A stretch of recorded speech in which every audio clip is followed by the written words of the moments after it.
n'était pas avec nous. Donc, sans trop tarder, tout de suite, je vais passer la parole à Monsieur le Président, Hafi, pour nous introduire ce deuxième atelier sur la planification opérationnelle et après, je prendrai la main pour les aspects techniques. Monsieur le Président, à vous la parole.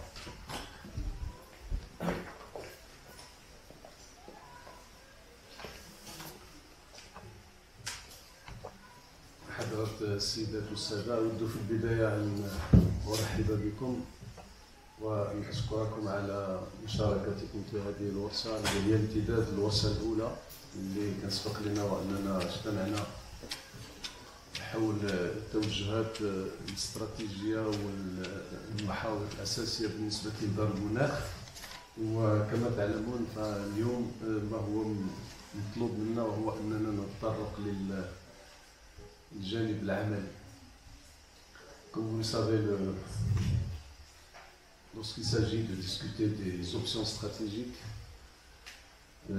très souvent les idées fleurissent, les cerveaux fument, et lorsqu'il s'agit de transformer ou de descendre du niveau stratégique vers le niveau opérationnel,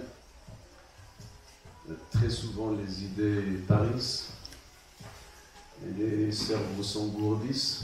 Peut-être face à la complexité de la question, face à l'ampleur des problèmes de changement climatique.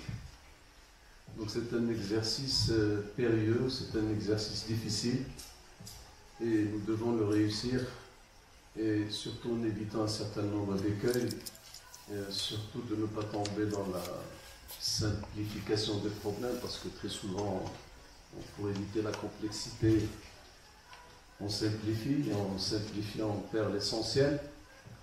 Et en perdant l'essentiel, on s'écarte de la rationalité. Pourtant, le défi majeur pour nous, pour les temps modernes d'une façon générale, c'est de gérer la complexité. C'est l'un des défis majeurs.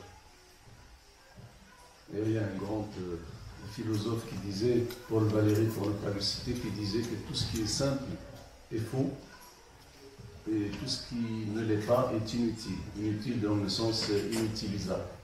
Donc nous devons, dans cet exercice, trouver un terrain de discussion, d'investigation qui est entre le simple, c'est-à-dire le faux, et le complexe, donc l'inutilisable. Donc il nous appartient à nous de construire cette démarche aujourd'hui, dans cet atelier, et je sais que c'est un exercice extrêmement difficile.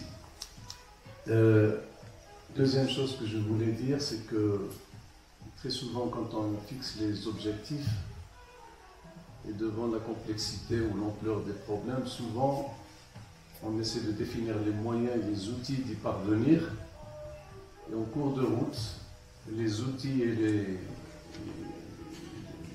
les outils d'y parvenir deviennent eux-mêmes les objectifs. Et ça, c'est assez difficile à éviter, mais on doit l'éviter. Et dans l'exercice qui nous concerne aujourd'hui, par exemple, notre objectif, effectivement, c'est de nous attaquer à la problématique des changements climatiques dans les pays du bassin méditerranéen. C'est l'objectif essentiel de travailler avec les partenaires, c'est-à-dire les collectivités territoriales, la société civile d'une façon générale, c'est-à-dire tout ce qui n'est pas gouvernemental, et d'essayer de fixer le cap. Mais chemin faisant, il ne serait pas utile, ni nécessaire, ni même rationnel, de fixer des objectifs intermédiaires, par exemple, tant de projets portés par des jeunes, ou tant de pourcentage d'actions sur les collectivités territoriales, ou tant d'argent à mobiliser. Parce que je pense que ce serait s'écarter des objectifs essentiels.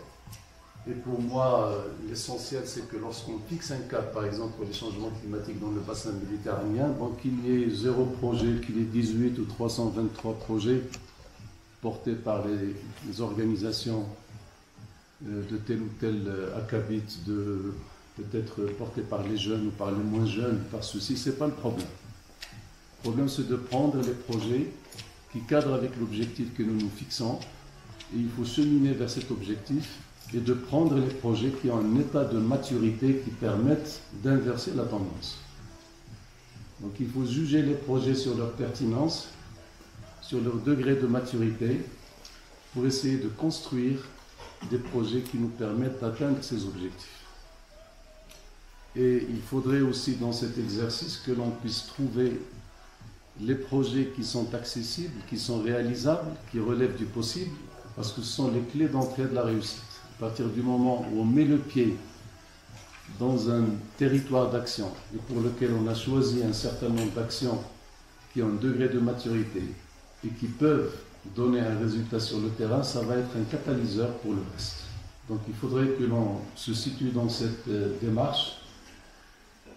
Et je sais que c'est un exercice qui est périlleux. Nous sommes aujourd'hui l'élite pensante par rapport à cette responsabilité. Donc cette élite a pour fonction effectivement de s'attaquer aux problèmes tels qu'ils se posent. Et je crois que nous avons la capacité et la volonté d'y parvenir. Et nous espérons qu'à la fin de cette journée, on aura défini un cadre qui nous permette de cheminer vers l'objectif que nous nous sommes fixés. Je vous remercie.